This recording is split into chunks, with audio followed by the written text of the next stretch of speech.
I'm Bob Andelman, and this is a Mr. Media interview. On today's show, I'll talk to author Chip Jacobs, whose latest book is Strange as It Seems, The Impossible Life of Gordon Zahler. Zahler was Jacobs' uncle, who suffered a horrible accident as a young man, but went on to live a life that could only have happened in Hollywood. And it did. Stick around, and be prepared to connect the dots to Popeye and Bozo the Clown cartoons, as well as movie director Ed Wood Jr. and his misbegotten classic B-film, Plan 9 from Outer Space.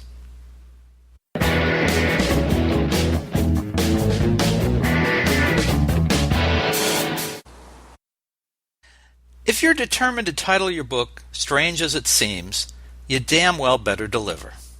Well, Chip Jacobs does that and more in a loving, funny, and well-written biography of his late uncle, Hollywood musical legend Gordon Zahler.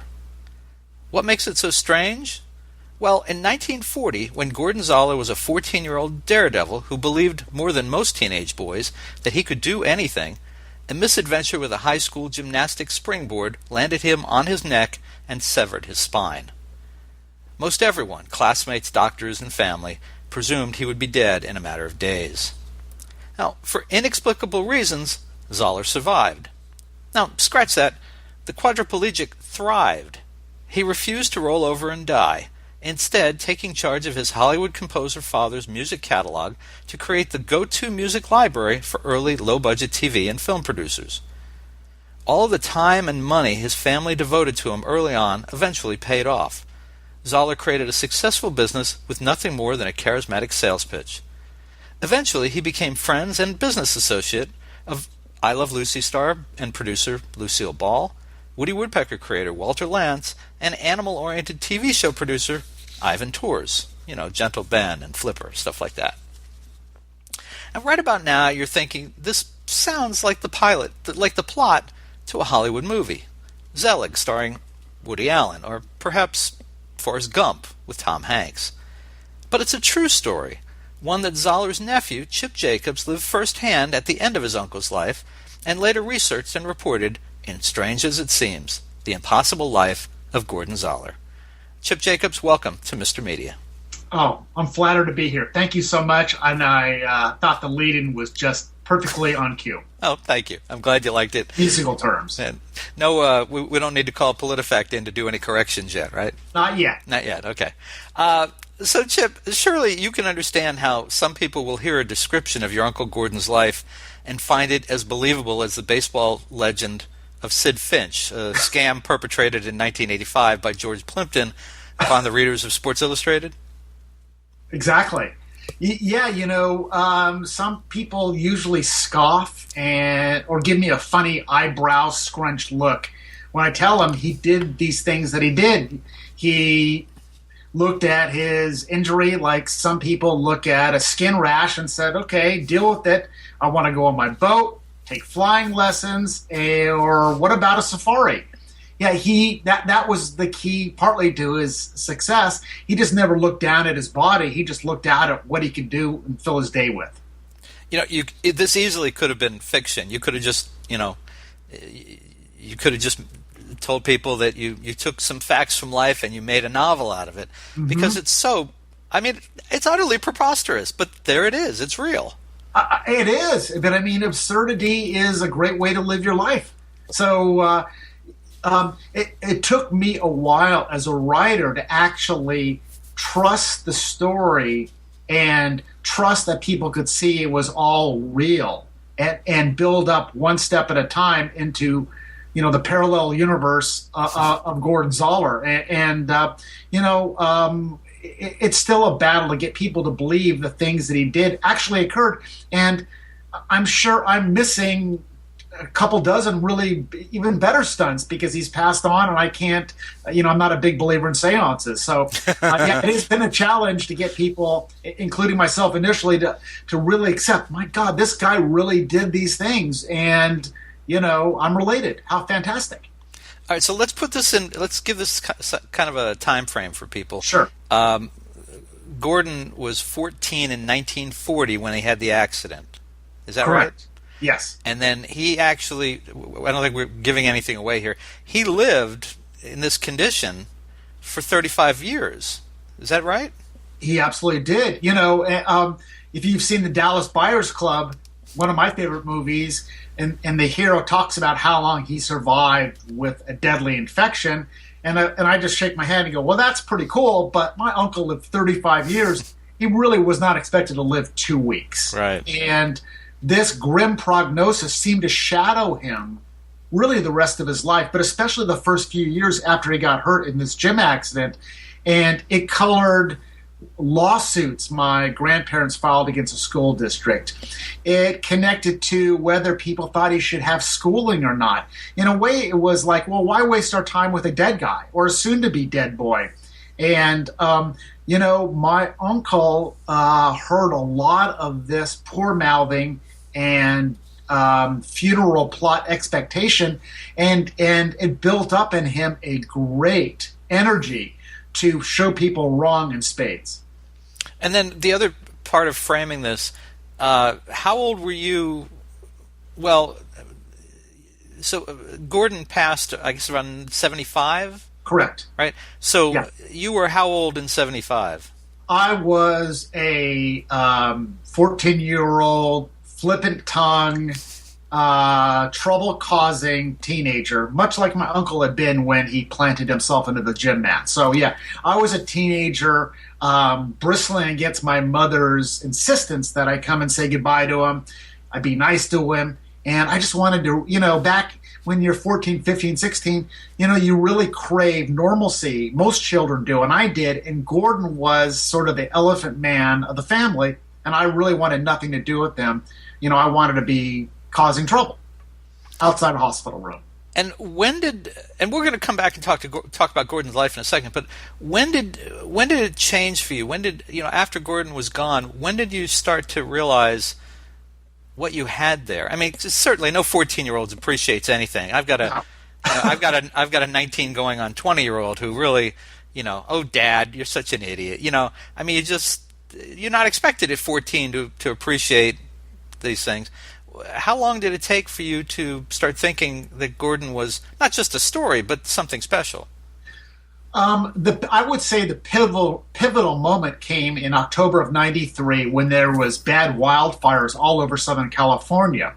Part of my parents' property, and my mom was Gordon's sister, part of that property burned down. And in this kind of boathouse or auxiliary, little personal warehouse for heirlooms, my grandfather's organ burned down. And this organ had been with my grandfather, Gordon's father, for years and years and years. It sort of signified the Hollywood legacy of the family.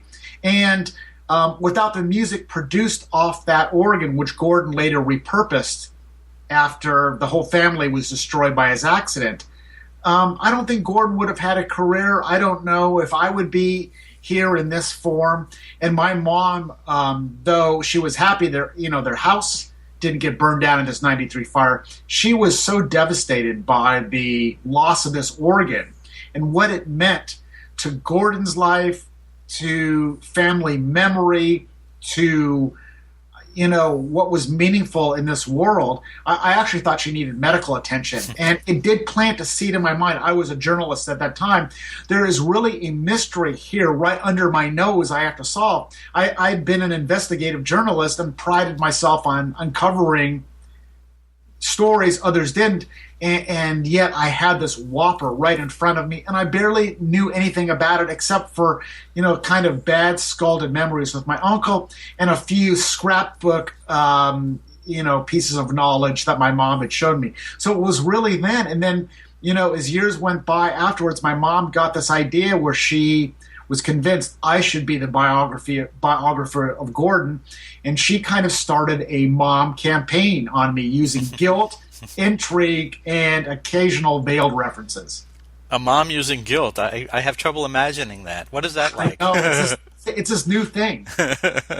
All right, so I wanted to frame for people Gordon, the span of Gordon's life, and then where you got involved. So let's go back now and talk a little about, first of all, Gordon as a 14-year-old.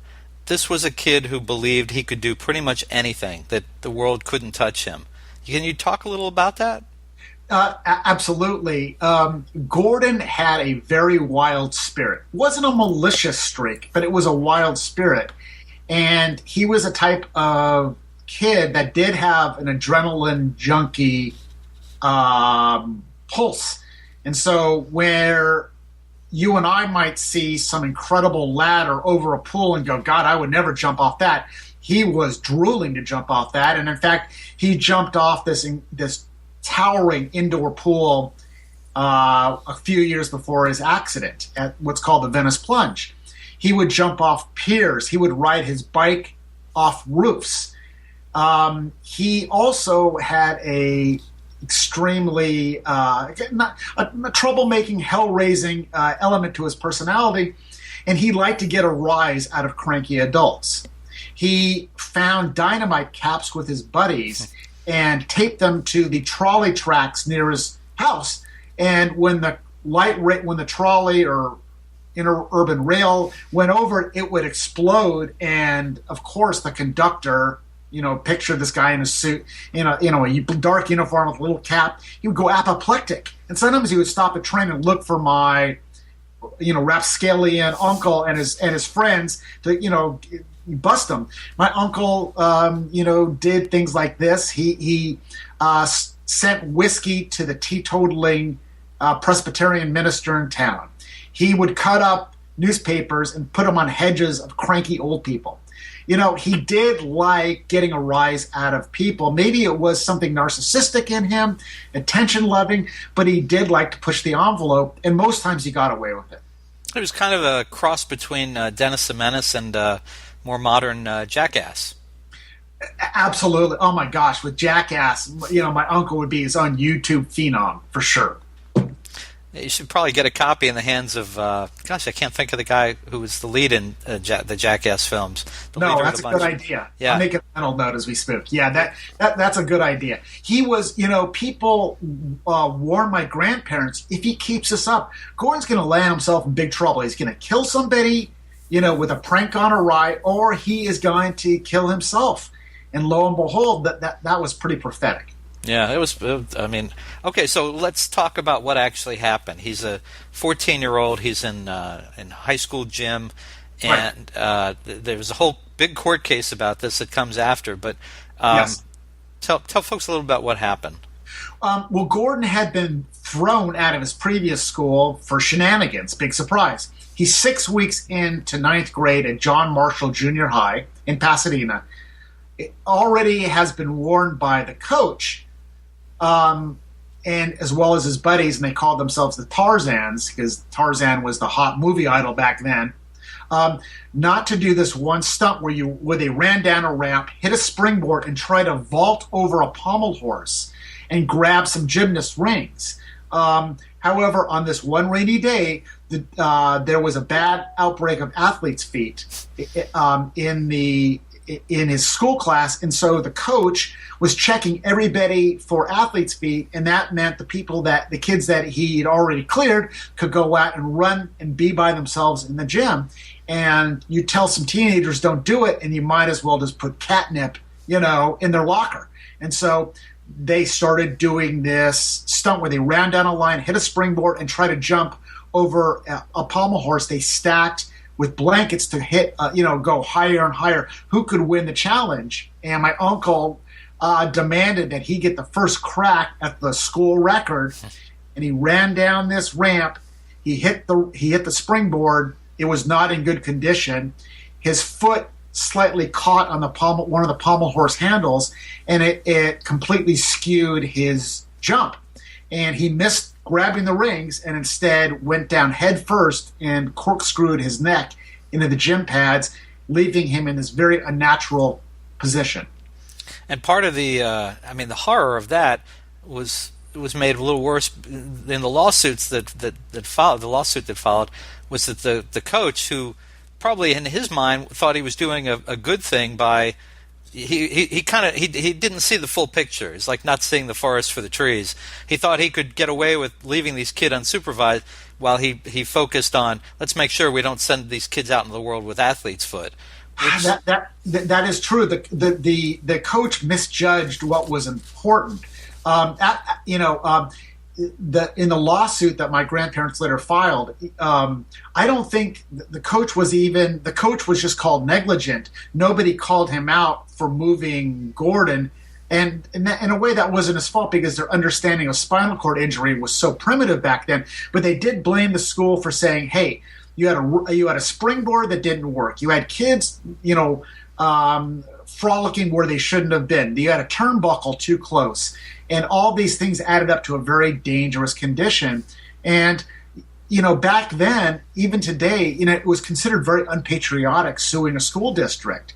And my grandparents got a lot of heat, like, you've got a lot of gumption doing this. Your kid, you should have restrained your kid, and now you're pointing the finger at a public entity. So, it was horrifying, and I was, quote, lucky enough to be able to go and interview some of Gordon's old classmates to talk to them about this accident. And a few of them still, you could see them replaying it in their minds, even when these people were 70, 80, and they got pale, and they got, almost looks like some got nauseous. I mean, some things are indelible, and a memory of a kid laid out like an S is something you don't leave behind. Oh, it's just brutal. And your grandfather initially thought, right? Yes. Yeah. Initially tried to pay the bills because the bills were just stacking up. If people think hospital bills are bad now, you would think that, well, it was $6 a day to be in the hospital, but you're only earning so much money a year, and it adds up every day. And there's this, and even X-rays then were still outpriced. Well, yeah, one of the things that I was really astounded at was my grandfather was a longtime Hollywood studio musician. He worked on hundreds of projects. He created a really fantastic life for the family in Sierra Madre, Pasadena area, and yet it was all paper thin. It was all almost like a false Hollywood set. Where you see the facade of a building, right, and it's propped up by 2x4s if you look around back. That, in a way, was their lifestyle. The idea there was a nest egg, like we're told to create today after the Great Recession. There was no HMO. There was no life insurance. There was no health insurance. This great life where they could afford some amenities, it just went down the drain at a lightning speed. And I guess nobody anticipates having a child in intensive care for months after months after months. But that was the situation. And really, my grandfather came from very proud Hungarian stock. And he later had to apply for welfare provided through the Motion Picture Fund, which is a showbiz financed insurance pool for people that fall on hard luck. And I have the application, and I'm sure there's tears all over it. The idea that everything he built up was just so ephemeral and so I don't know, just so wafer thin, and must have ate at him, and I'm sure it contributed to his early death. Well, we'll come back to that in a second, but your mom was Gordon's older sister who was planning to go to college and had plans for herself, and just everything vanished with Gordon's injury. The family had to take care of him. There was round-the-clock care required once he got out of the hospital. Yep. Your mother was told she couldn't go to college, she couldn't do the things that she thought she would be able to do. And yet, I mean, what's interesting is it seemed like early on there was some resentment, and she was very frustrated by it. She left for a time. But she, in the end, she's the one who convinces you to do this. She's the one who takes you to see her uncle, her brother. She came around full circle on that, didn't she? She came around full circle. I think one of the cosmic reasons for me to write this story, and I almost got killed with my brother and my parents' housekeeper in the fire. We stupidly went up to think we could put it out, and it was a joke. But I think one of the reasons the stars, quote unquote, wanted me to do the story is they wanted me to understand why my mom was the way she was. And this kneecapped her potential, not going to college, not having more attention splashed on her. And, when she, and looking back on things, when she and my uncle would get together, there was a very obvious, unreconciled negative energy between them, that was kind of glossed over and whitewashed a bit, and it was cheery pleasantries. But I don't think they ever, quote, got real with each other and said, my mom saying, you veered my life away from where it could have gone. And he apologized. Maybe they said it, I don't know. But yes, at first it was rally around Gordon, and my mom preached nothing but legacy and legend when she would talk about him. She never really would go, well, this guy, he's the reason I didn't create a fuller identity for myself. Why do you think Gordon didn't simply wither and die in the days and weeks following the accident? And do you have you found any other members of the family over the years who've had that kind of spark that he did? Maybe you do, for all I know. But it's a special kind of human being who could, emotionally and mentally surmount what he did. I don't think I have that tenacity personally to have survived it. There are other people that have sparks in the family. Unfortunately, until Gordon, they just had a habit of getting killed. When you look behind Gordon's direct line of genealogy, there's all these other incredible people that would trust a stranger and get murdered, or including Gordon's grandfather, be considered a genius, then come to the States and have to work doing manual labor because they just didn't have the tenacity. I think the same spark that fueled Gordon's mischief transformed into this incredible iron will and contrarian streak. Well, you think I can pull off that trick? I'm going to pull off the greatest feat of all, and I'm going to outlive every prognosis, and I'm going to do things that are going to make your jaw drop. And I think that became his gag. I do think in the hospital when Gordon was fighting for his life, the Christian faith that my grandmother tried to beat into his head became real. And I think he had a Jesus moment. And I'm not trying to get overly religious, but I do think he knew there was another life with his legs restored he was going to have. So this life he was going to approach as cherry on a Sunday. He was not going to be in bed for a terribly long time. I mean, he initially, like a lot of people that are paralyzed, said, I'm going to get up once I can feel my legs again. But when he didn't feel his legs again, he said that was okay.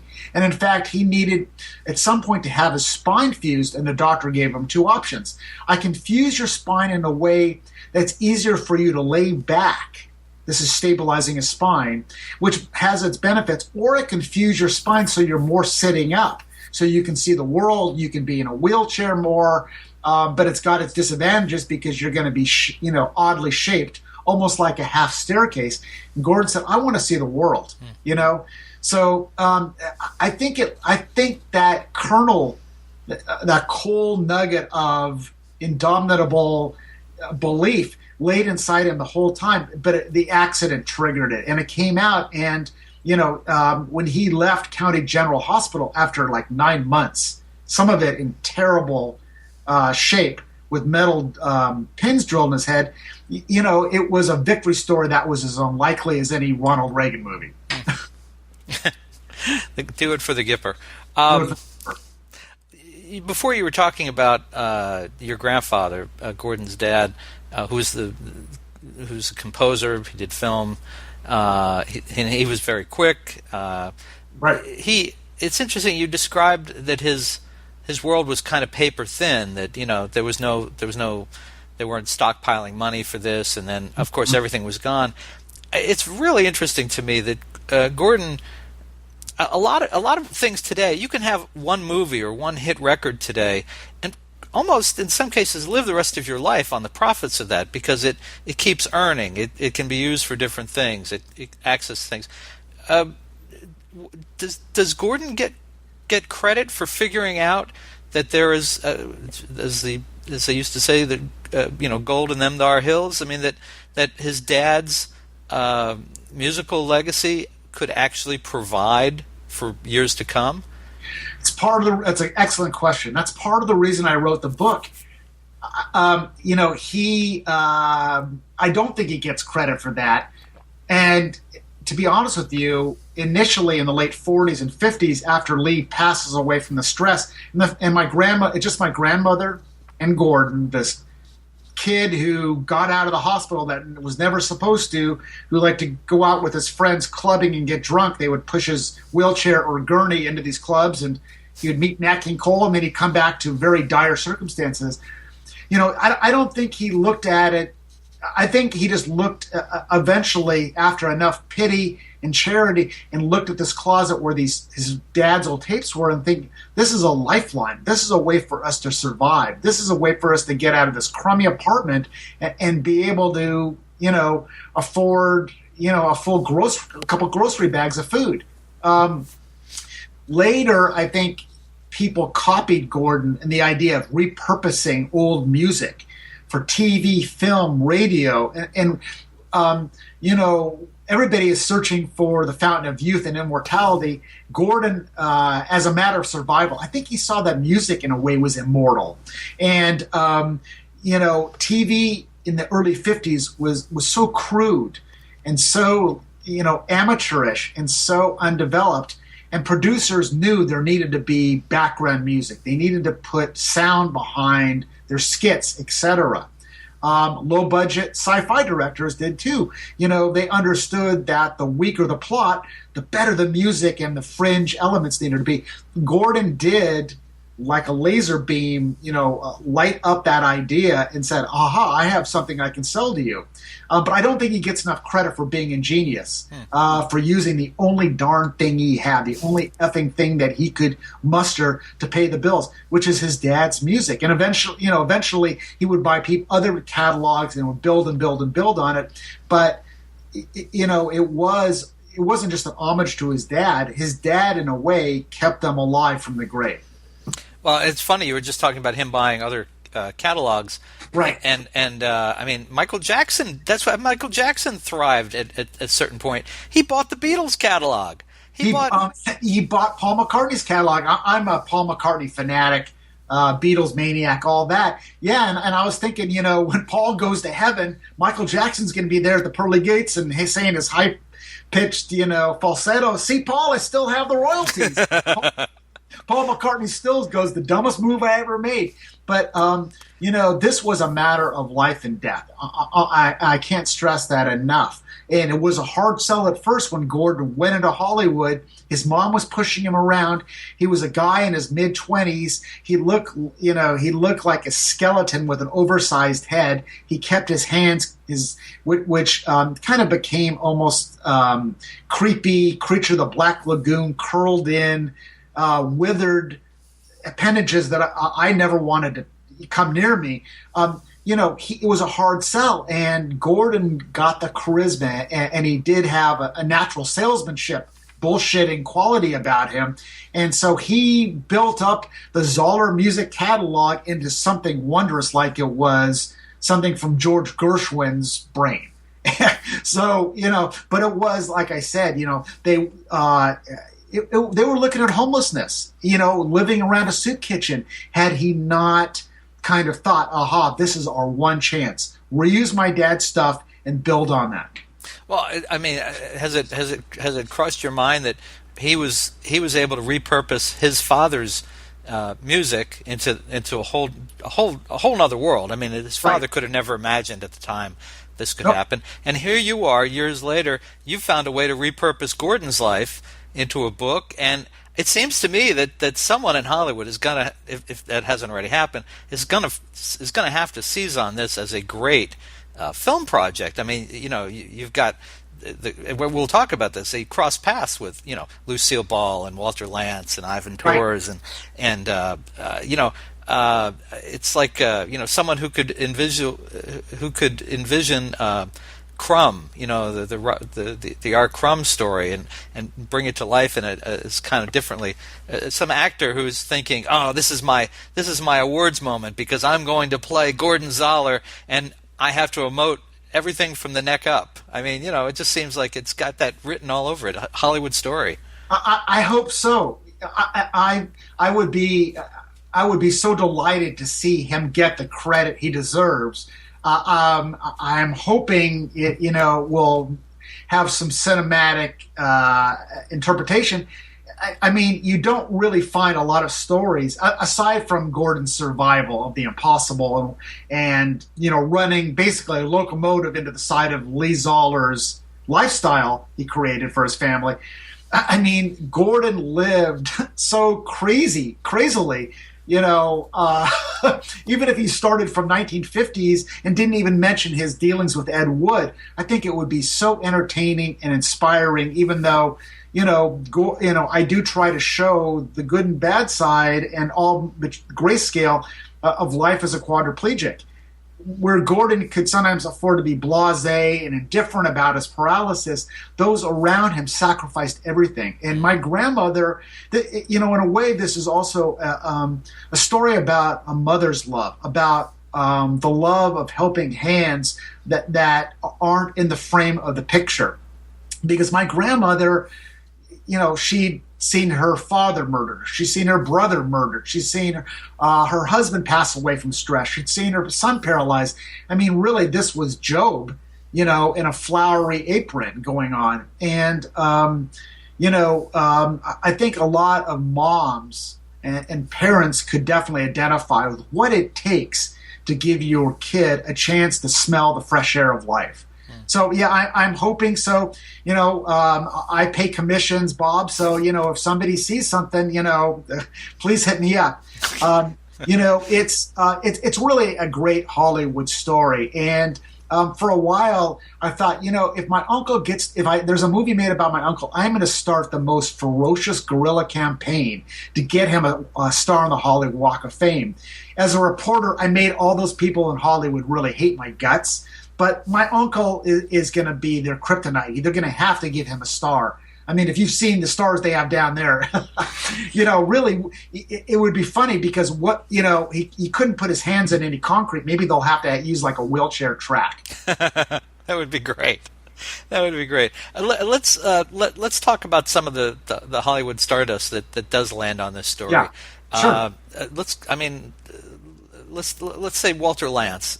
How does Gordon Zahler cross paths with the creator of Woody Woodpecker? Very cunningly is the answer.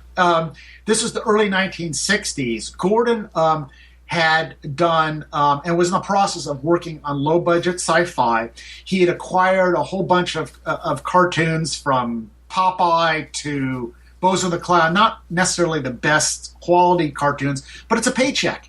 And so, that was the key to surviving in Hollywood as an independent post-production guy. Have a lot of things strung out, always be working on your next project, understanding your current one may die off and get canceled. And Gordon, by the early 60s, had enough money as well as the insanity to think, I really need a boat. And so he had a power boat down in the Balboa area, and a few boats over one Saturday, he noticed Walter Lantz and his wife. Walter Lantz was a contemporary of Walt Disney, extremely talented, driven, industrious guy, and he was kind of going towards the twilight of his career. He had this fancy yacht, not like a Bill Gates yacht, but a darn nice sized mini yacht. Gordon sees him over on a few slips away and realizes this guy could be my ticket to even the higher plateau. And so he intentionally picks a fight with one of his sound editors named Joe von Stroheim, whose dad was Eric von Stroheim, the famous silent picture director. He picks a fight with Joe. It's a very loud, sarcastic ribbing that Gordon was giving Joe over painting of the boat. Joe storms off. Walter Lantz can hear their fighting and they're yelling, and to all appearances to Walter Lantz, it looks like Gordon is by himself. He's been stranded on the boat. He didn't see Gordon's attendant inside, like cowering. I don't want to have anything to do with it. And he strikes up a conversation. Walter Lantz, being a good guy, says, hey, do you need help? I heard you're row with this guy. And Gordon schmoozes and plays it cool, even though he's probably sweating inside. No, it's cool. And Gordon effectively talks his way into an invitation onto Walter Lantz's yacht. Well, let me just explain to people. We lost our connection, so we're picking up approximately where we left off. You were talking about Walter Lantz had started a conversation, I guess across the boat, and then did he go over to Gordon? What happened was my uncle's attendant Jimmy wheeled my uncle from the dock near the boat over to Walter Lance's place. They got my uncle settled on the boat. Martinis were mixed, crab cakes were served, and the salesmanship and hawking began. And Walter Lance, like many people in Hollywood, saw something special about my uncle. And I don't think he was thinking, oh, what an inspirational story, and I feel so sorry for him. I want to, throw him a few nickels. I think he thought, this guy's got some damn good ideas, and I can make money off him and have more control over my material. Gordon did always pitch, you have money in your pocket that you don't understand. He did appreciate that about music. So sure enough, Walter Lance is nodding his head, and by the time that the editor that my uncle had infuriated came back, Walter Lance and my uncle already had an informal deal to start the Walter Lance Music Company. Wow, that's amazing. And then where does Ed Wood fit into this? And for people who don't know who Ed Wood is, and I'm sure there's a few of them, I'll just say that Ed Wood was played by Johnny Depp in a movie of his life about the making of Plan 9 from outer space. That's who Ed Wood is. Anything more than that, you can go and look him up. But where does Gordon and Ed fit together? Gordon was just having surgery or coming close to having surgery, really from an incident where he died on the table, and he had bladder infection. There was an obstruction, and his heart stopped. And they didn't have cardiac paddles then. They had to actually saw open his chest. He was just recovering from this near-death experience, and he wasn't down. He felt like almost stronger than ever. See, I have a reason for being around. Ed Wood, the low-budget director, who's Ed Wood. One thing I like about Ed Wood is his sincerity and desire to be an auteur was infectious, and it far surpasses as actual ability. I mean, he wasn't really trained. He hit up my uncle in the mid-50s to supply on the cheap music for this bizarre science fiction meets horror meets vampire story called Plan 9 from Outer Space. And Gordon said, I have just the music for you. I'm not sure Gordon did all the proper licensing. What he was doing was he was taking music produced by primarily English composers and cutting them up and to create a really good soundtrack to a really bad movie. In fact, the New York Times praises my uncle, saying it's actually kind of the best element of Plan 9. And Ed Wood wanted to do another job with my uncle. The bad thing about working with Ed Wood, well, one of the bad things is besides having your name next to him, and barely any theaters would air this movie, he wouldn't pay up. And his company eventually went bankrupt, and Gordon, through his lawyers, and he's getting wealthier and wealthier, my uncle, so he could afford a Beverly Hills lawyer, he chased Ed Wood all around Hollywood trying to get him to pay up for his bill. And Ed Wood never would. I have the letters. Right before Ed Wood died in the late 70s, he wrote the liner notes to the soundtrack, a vinyl soundtrack of Plan 9. And he was flattering my uncle. He was exalting his work. And I think in a way Ed Wood felt very guilty that he stiffed a little guy in a chair. But Ed Wood was instrumental in helping Gordon expand his business into feature films. And very close after he worked with Ed Wood, he got an MGM movie where they needed soundtracking. And so within 24 months or something, Gordon was working with Doris Day on an MGM rom-com and working with Ed Wood on a movie where the spaceship is a hubcap. Yeah. So, All right. Welcome to Hollywood, kid. Welcome to Hollywood. All right, one more Hollywood tale, Lucille Ball. Connect the dots. Some of the projects that Gordon was working on, some of the TV shows, was filmed at Desilu Studios. Desilu used to be one of the hottest most successful studios around. I mean, Star Trek. Yeah, and go back and IMDb it. It's really, there should be a, for sure, feature film done on Desi Liu, run by two squabbling but loving, spouses. This is when the I Love Lucy was going on. But for some reason, Lucille Ball just thought my uncle was the cat's pajamas. It must have been my uncle's attitude, that non-pitting, let's do something. Gordon was very interested in new technologies. He was pitching like crazy. And my older brother, who would sometimes go with my uncle down to the studios, so Lucille Ball would yell, "Gordon!" and come running up for him. And you could see kind of her red hair flaring. Lucille Ball was not a pretentious person. She wasn't for false pleasantries, and she would hug Gordon and chat him up, bring over other stars, and was kind of like almost like a fangirl of my uncle. And it's sad that they never worked on a project together. I know they kept in touch. And Lucille Ball, who was really a trailblazer as both a producer, businesswoman, star. She was a captain of the star system herself. She just thought Gordon was something great. And, I'm sure other people couldn't help but notice, wow, if one of America's best-known TV actresses feel this way about him, there must be a magic attached to Gordon. That's right. All right, so as we kind of wind down here, the other thing that I think is very important is tell folks a little bit how you put a story like this back together. Because, I mean, as you say, you were 14 when your uncle passed. Right. Oddly, the same age again that he was when he had his accident. And it was years before you really became enchanted with all this.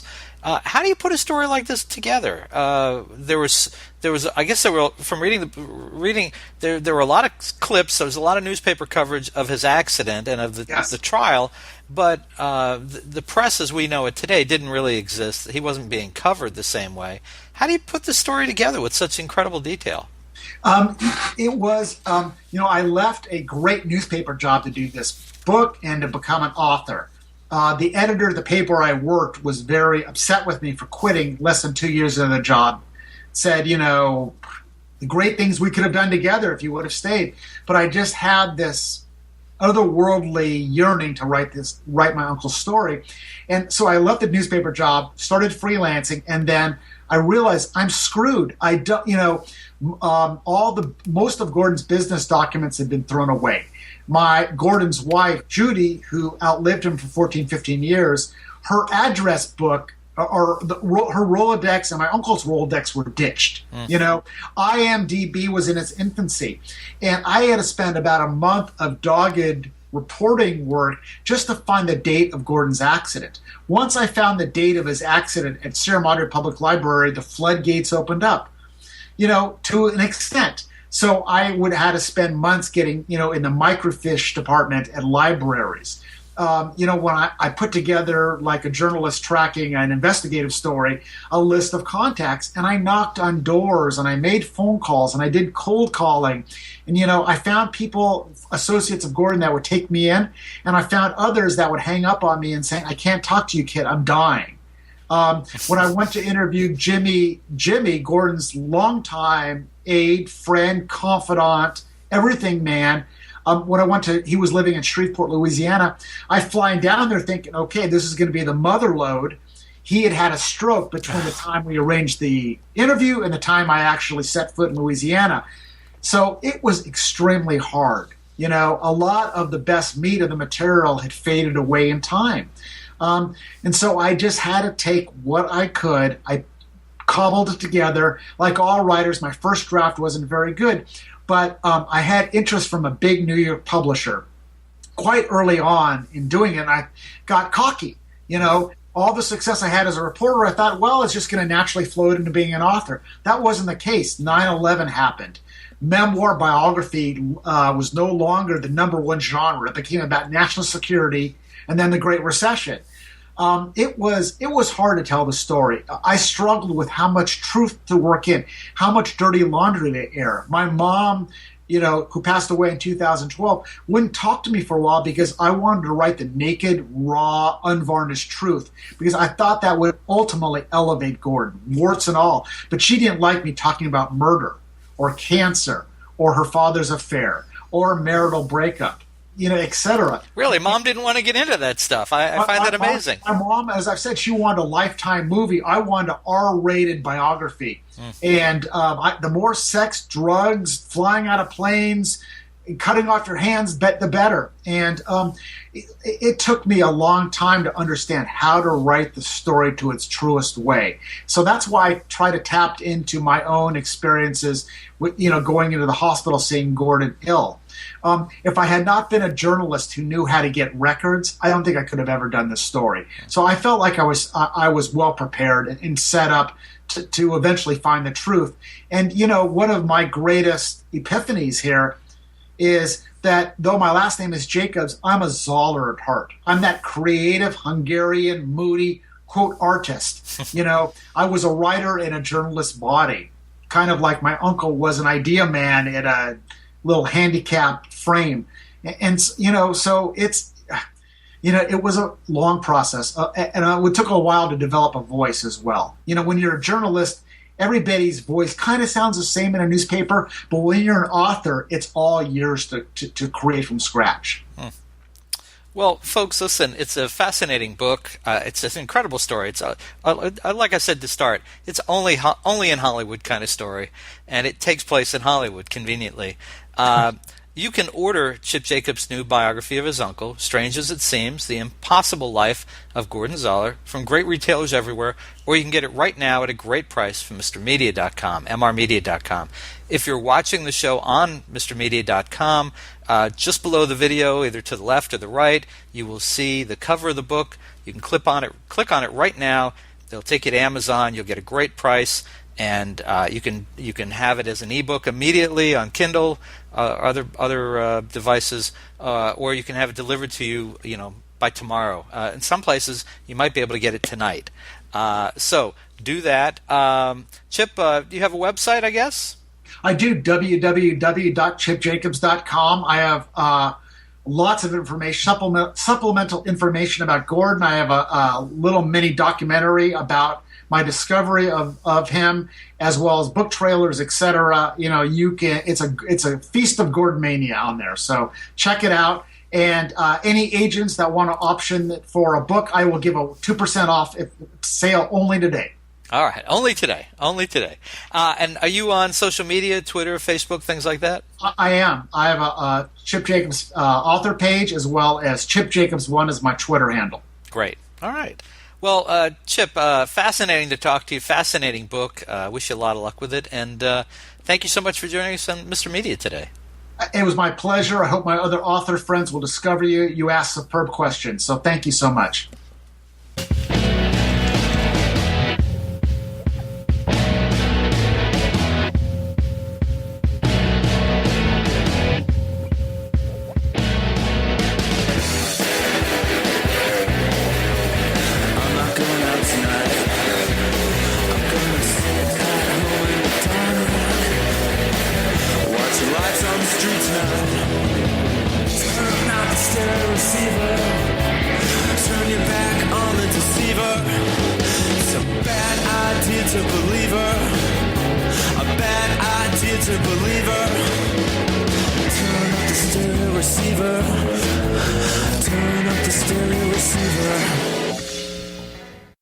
Mr. Media is recorded live before a studio audience full of musical geniuses who had no idea how good their lives were until reading Strange as It Seems, in the new media capital of the world, St. Petersburg, Florida.